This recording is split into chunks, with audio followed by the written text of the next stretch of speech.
Welcome to another edition of the Sundown series. As you can see, we are now entered into another state.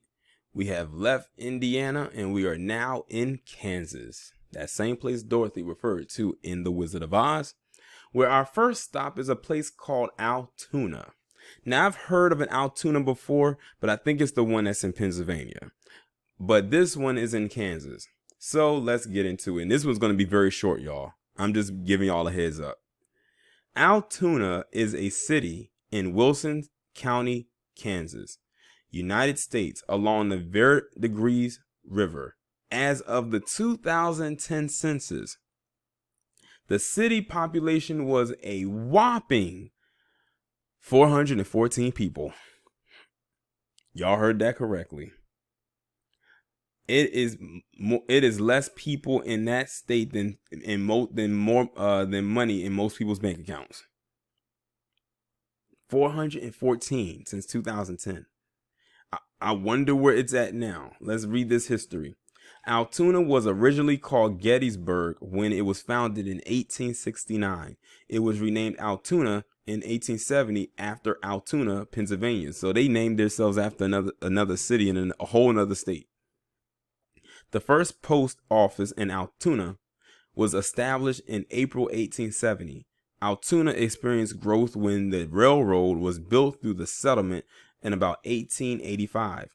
As of 1916, Altoona was a sundown town where African Americans were not allowed to live.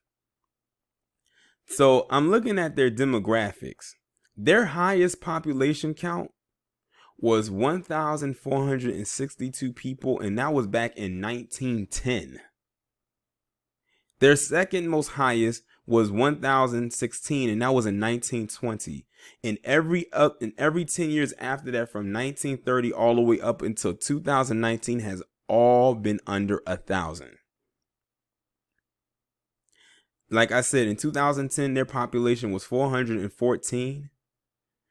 As of 2019, their population is 379 people. So you already know it's a lot of incest going on in this hick town. So let's see here.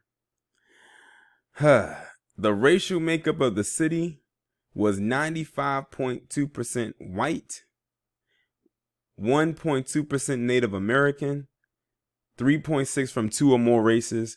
Hispanic or Latino of any race is 2.9%. Notice it's no black people there. And I'm not even shocked or surprised.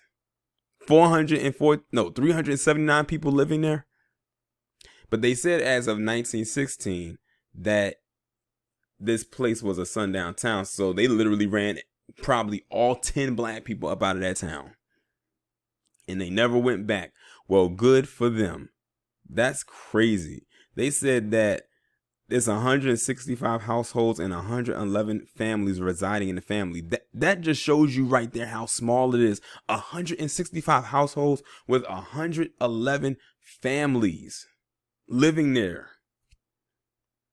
Let me see, is there anything else that I can find here?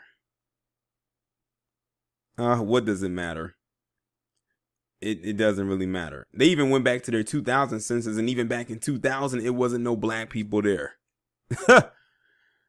But, okay, this right here definitely takes the cake for the smallest amount of people living in a particular town.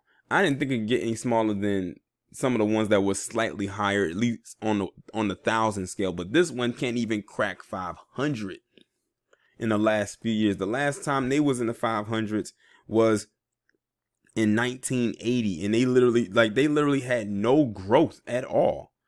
Well, their spike was 1980 because they was in the 400s from the 50s all the way to the 70s, and then they went right back down to the 400s in 379.